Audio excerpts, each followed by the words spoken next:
মাননীয় মুখ্যমন্ত্রী সম্মানীয় আমাকে প্রথম দিনই বলে দিয়েছেন অশোকবাবু রেশনের করাপশন বন্ধ করতে হবে, রেশনের দুর্নীতি বন্ধ করে রেশনের যে লো গ্রেডের খাবার দেওয়া হতো সেটাকে বন্ধ আগে তারপরে কোয়ালিটি। উনি তো এক দু কথা লোক, আমার একটাই মেসেজ কোয়ালিটি। আমি আপনাদেরকে বলে যাচ্ছি, পশ্চিমবঙ্গের আম জনতা, গরিব মানুষ, মেহনতি খেটে খাওয়া মানুষ, লোয়ার মিডিল ক্লাস, যারাই রেশনের উপভোক্তা আর কি, আপনারা বিগত 15 বছরে যে খাদ্যদ্রব্য পেয়েছেন সেটা খাওয়ার যোগ্য ছিল।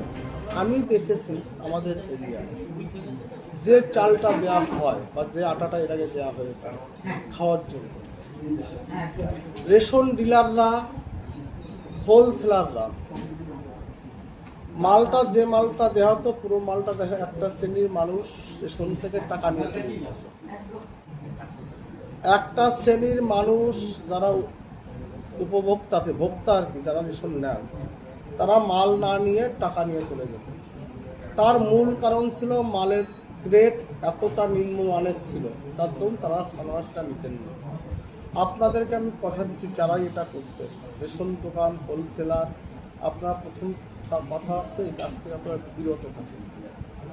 আর কোয়ালিটির সাথে কোনো কম্প্রোমাইজ নেই। যারা পয়সা নিচ্ছেন আমি আপনাদের কমিটমেন্ট করে গেলাম, জুন মাস থেকে আপনাদের খাওয়ার যোগ্য চাল, গম, আটাটা টোটালি বন্ধ, টোটাল আটা বন্ধ।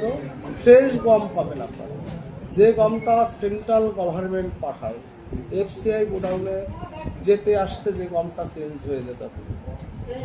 যদি কোথাও সেই পুরানো জমানা ফেরানোর চেষ্টা করা হয়, যারা করবেন যে আধিকারিকের আন্ডারে এরিয়া হবে সেই আধিকারিক দায়িত্ব আপনাকে নিতে হবে, তার কৈফিয়ত আপনাকে দিতে হবে। আপনি যদি কৈফিয়ত না দিতে পারেন, আইন অনুযায়ী যে ব্যবস্থা সেটা আপনাদের ক্ষেত্রে বলতে হবে।